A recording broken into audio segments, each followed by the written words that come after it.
see after 2 years, every one of you coming to this state where you have delivered a full-scale academic research, which means that you have done the driver's license into academia as well. If you ever want to apply for the PhD, MA is the driver's license.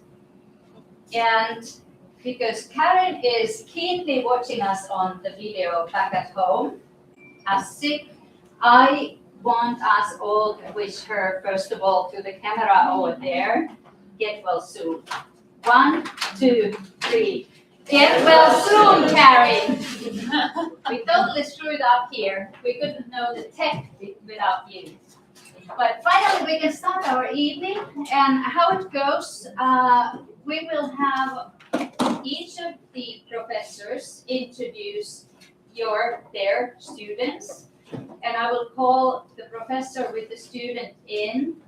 Everyone has about 10 minutes to present. And then we have note during the time when you listen to some of the questions to ask, because we will have a little of time for questions and answers as well. Professor Yang is actually keeping tabs on time. So you will show like 3 minutes and then 1 minute and then you show this. Yes. Yes. Okay, so you know also how much time. So keep an eye on Professor Yang as well. And I will be sitting over here. I will not show any finger signs or anything like that. And are we ready to start? Great. Then I will invite the two Elizabeths, Professor Minet and then Elizabeth, to start the evening.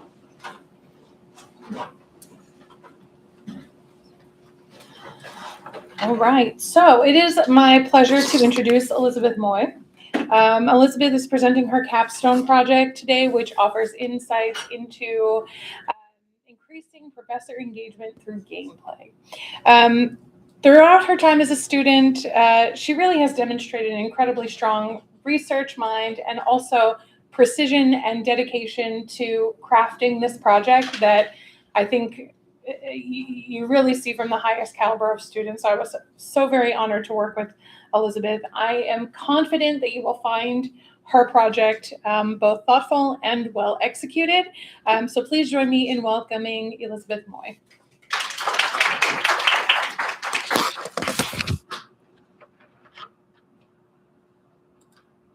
Thank you, Dr. Monet. Now, I always like to start my presentations with a question. So by a show of hands, who here believes that employee engagement is important? If you believe employee engagement is important, you are right. Engaged employees tend to show up, they tend to see their work as meaningful, and they tend to have a positive attitude about it all. Engaged employees therefore tend to put their best foot forward, leading to good quality results and organizational success. Just think about the time when you received really good customer service from a good employee. Didn't that make you want to return to that business or company? It's helping that company. So now the idea of employee engagement can apply to the higher education context, where engaged faculty or faculty engagement gives rise to satisfied students and institutional success. And this is what I'll be focusing on tonight. As Dr. Monet introduced me earlier, my name is Elizabeth, and for the past year, I've been working on a catalog of games that faculty in higher education can play for professional development to improve student and organizational success. A long title, I know. To put it simply, I've been working on creating a few activities or games that would help college and university instructors improve how they teach their students. Now, although I focus on professors, this project still applies to other higher education professionals, such as advisors who often interact with their students. My project can also be adapted for organizations, used as a training tool by team leaders, or an onboarding resource by hiring managers. So tonight, I'm going to dive deeper into the details of my project, show how it has played out in a real workshop that I held earlier this semester, and finally conclude with lessons learned.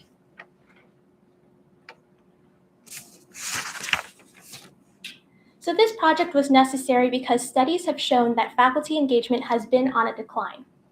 According to a Gallup study that was conducted over 35 years, only, quote, 34% of faculty and staff within higher education are engaged at work, end quote.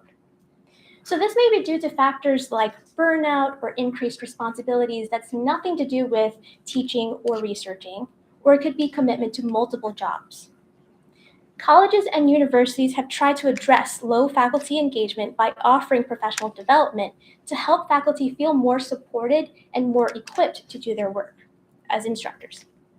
So building on this, I've explored how gamification of professional development can make participation in such sessions more inviting, more interactive and fun, as well as informative. Therefore, as I've mentioned, my deliverable targets faculty and higher education professionals who are interested in active learning, edifying their skills, and playing games from the catalog either by themselves or in groups. The catalog so far contains 5 chapters. The 5th chapter I will explain a little bit more in detail later, but it's really chapters 1 through 4 that contains activities that help instructors brainstorm new educational approaches to teaching. For easy access, this resource could live online on a college's or university's website, and a hard copy of the catalog can be placed in each department office. And last but not least, the catalog can be accessed and used anytime. After all, I understand, professors, that you don't always have the time to attend a workshop. And so what this resource offers you is flexibility. So if you'd rather brainstorm or work alone, you can do that. If you learn better or work better with other people, you can do that as well.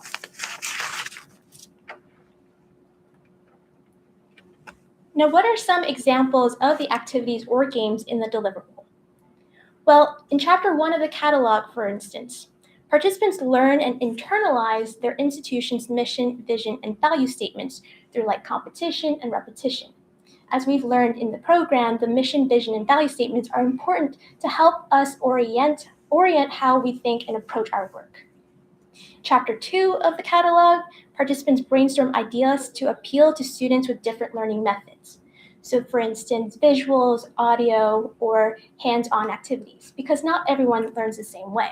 So this activity would help professors come up with different ways to appeal to those students.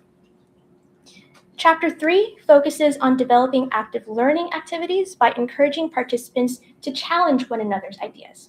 So much like when you have someone play the devil's advocate while you're trying to make a decision or come up with an idea, this kind of activity helps you to throw back some ideas with another person to see if it really is feasible.